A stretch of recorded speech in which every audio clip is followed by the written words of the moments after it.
Pernahkah kalian mendengar informasi bahwa pihak asing akan campur tangan di pemilu dan Pilpres Indonesia tahun 2024 nanti? Pernahkah kalian mendengar akan adanya color revolution di pemilu dan Pilpres nanti?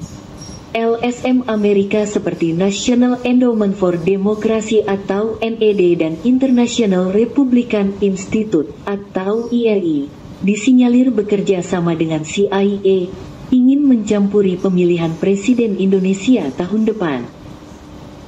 Tujuan mereka adalah untuk mengarahkan dan mendorong kemenangan capres yang bisa diajak kompromi untuk keuntungan pihak asing.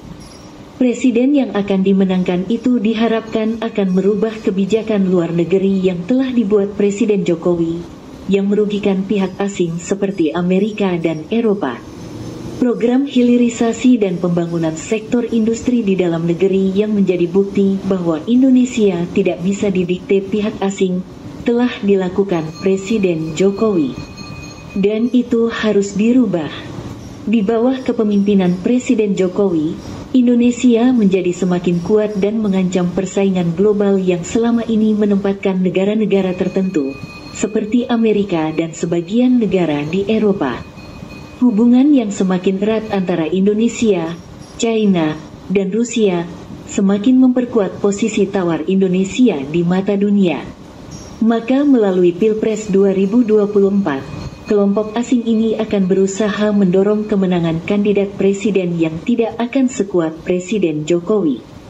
Dan tentu saja Presiden Jokowi tahu hal itu. Sebagai langkah awal, kelompok asing ini harus melemahkan pengaruh Jokowi di dalam negeri. Karena bila Jokowi masih kuat didukung semua elemen di dalam negeri, maka ia akan mampu menentukan siapa calon penerusnya yang kebal terhadap tekanan asing. Kandidat presiden yang didukung Jokowi harus disingkirkan sesegera mungkin, dengan cara apapun. Gerakan awal kelompok asing itu telah terlihat dengan jelas. LSM dan influencer didanai untuk menjatuhkan pengaruh Jokowi dan kepercayaan publik kepadanya. Meskipun tahu tentang hal ini, Presiden Jokowi tidak bisa membuka strateginya kepada publik. Karena itu sama saja dengan membiarkan kelompok asing membaca langkah yang akan dilakukan untuk melawan mereka. Presiden Jokowi memilih jalan ninja untuk melaksanakan strateginya, dengan risiko kehilangan kepercayaan sebagian pendukungnya. Tapi bagi Presiden Jokowi, risiko ini jauh lebih kecil daripada di masa depan Indonesia kehilangan kendali atas kedaulatannya sendiri. Mereka yang saat ini habis-habisan menyerang dan menyalahkan Presiden Jokowi bisa digolongkan menjadi dua kelompok. Kelompok pertama adalah mereka yang tidak cerdas dan salah menganalisa situasi.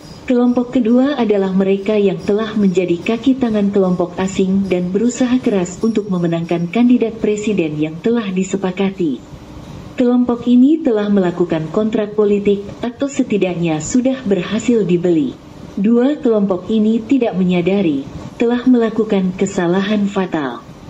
Mereka bukan hanya sedang melawan Jokowi, tapi mempertaruhkan kedaulatan NKRI. Mereka adalah kelompok orang-orang bodoh dan orang-orang yang tidak punya harga diri. Dan dalam diamnya, Presiden Jokowi terus menyempurnakan strategi, mendorong orang-orang yang punya integritas, yang mampu bertahan dan tidak bisa dibeli.